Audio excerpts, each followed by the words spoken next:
মুক্তিযোদ্ধা এবং তার পরিবার কখনোই একত্রে আসেনি।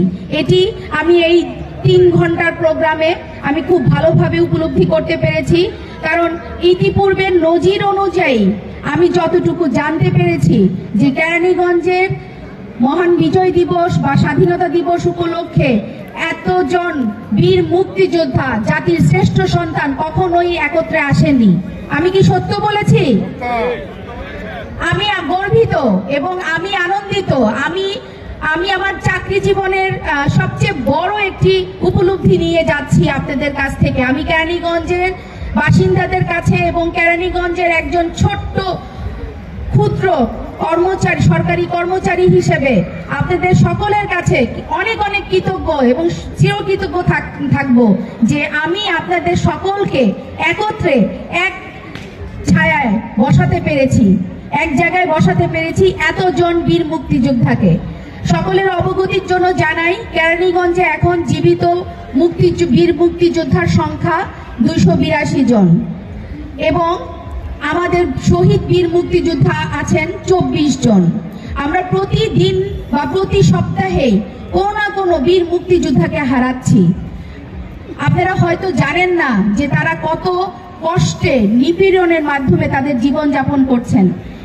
আমরা এতক্ষণ পর্যন্ত অনেক বক্তব্য শুনেছি, অনেকের কথা শুনেছি, অনেকের দুঃখ সুখের কথা শুনেছি। আমাদের এই আয়োজনের একটি অন্যতম উদ্দেশ্য, আমাদের তাৎপর্যের একটি অন্যতম উদ্দেশ্য হচ্ছে আমাদের ভবিষ্যৎ প্রজন্ম, আমাদের তরুণ প্রজন্ম যারা জানা দরকার যে এই দেশটি কিভাবে এসেছে। এই যে বাংলাদেশ একটি মানচিত্র, স্বাধীন দেশের নাগরিক হিসেবে আমরা স্বাধীনভাবে আমাদের কথাগুলো বলতে পারছি, এর জন্য কারা আমাদের জন্য কাজ করেছে। আর সেই সূর্য সন্তান যাদের আলোয় আলোকিত হয়েই আমরা আজকে এই জায়গায় দাঁড়িয়েছি, তাদের প্রতি বিনম্র শ্রদ্ধা এবং অন্তরের অন্তরস্থল থেকে আপনাদের প্রতি অনেক অনেক কৃতজ্ঞতা। আপনাদের মনে অনেক অনুযোগ আছে, অনেক অভিমান আছে, আমরা সেটা প্রতিনিয়ত টের পাই। আমরা যারা সরকারি কর্মকর্তা কর্মচারী আছি, আমাদের কাছে আপনারা অনেক সার্ভিসের জন্য আসেন, অনেক বিষয়ের জন্য আসেন। আমরা হয়তো আপনাদেরকে সেই সম্মানটা সবসময় দিতে পারি না। আমাদের অবশ্যই আরো আপনাদের প্রতি সচেতন হওয়া উচিত ছিল।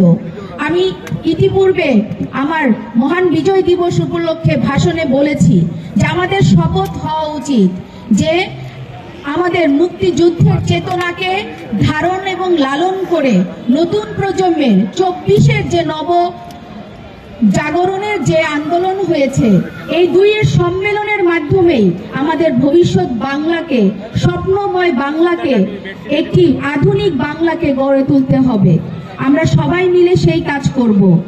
আমাদের আজকের এই বীর মুক্তিযোদ্ধা এবং শহীদ বীর মুক্তিযোদ্ধাদের পরিবারের সদস্য, একই সাথে 2024 সালের জুলাই আগস্টে ছাত্র বৈষম্য আন্দোলনে যারা নিহত হয়েছেন তাদের পরিবারের সদস্যবৃন্দ, আহত যারা হয়েছেন তাদেরকে সকলকে আজকে এই মহান বিজয় দিবসের দিনে আবারও আপনাদেরকে শুভেচ্ছা এবং শুভকামনা।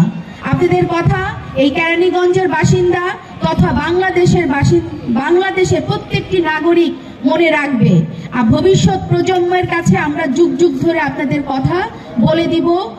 আমাদের দায়িত্ব আপনাদের এই চেতনা দিয়েই আমাদের আগামী প্রজন্মের কাছে এগিয়ে নিয়ে যেতে হবে।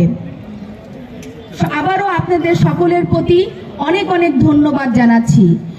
এই সামগ্রিক প্রোগ্রামের সাথে জড়িত আমার উপজেলা পরিষদের সকল সরকারি কর্মকর্তা কর্মচারী, সাংবাদিক ভাই ও বোনেরা, এছাড়া আরো সুশীল সমাজের যারা আমাকে প্রতিনিয়ত পরামর্শ দিয়ে এই অনুষ্ঠানটিকে সফলভাবে শেষ করার জন্য সহায়তা করেছেন, তাদের সকলের প্রতি অনেক অনেক ধন্যবাদ ও কৃতজ্ঞতা জানিয়ে এ পর্যায়ে আমাদের এই প্রোগ্রামটি আমরা এখানেই শেষ করছি।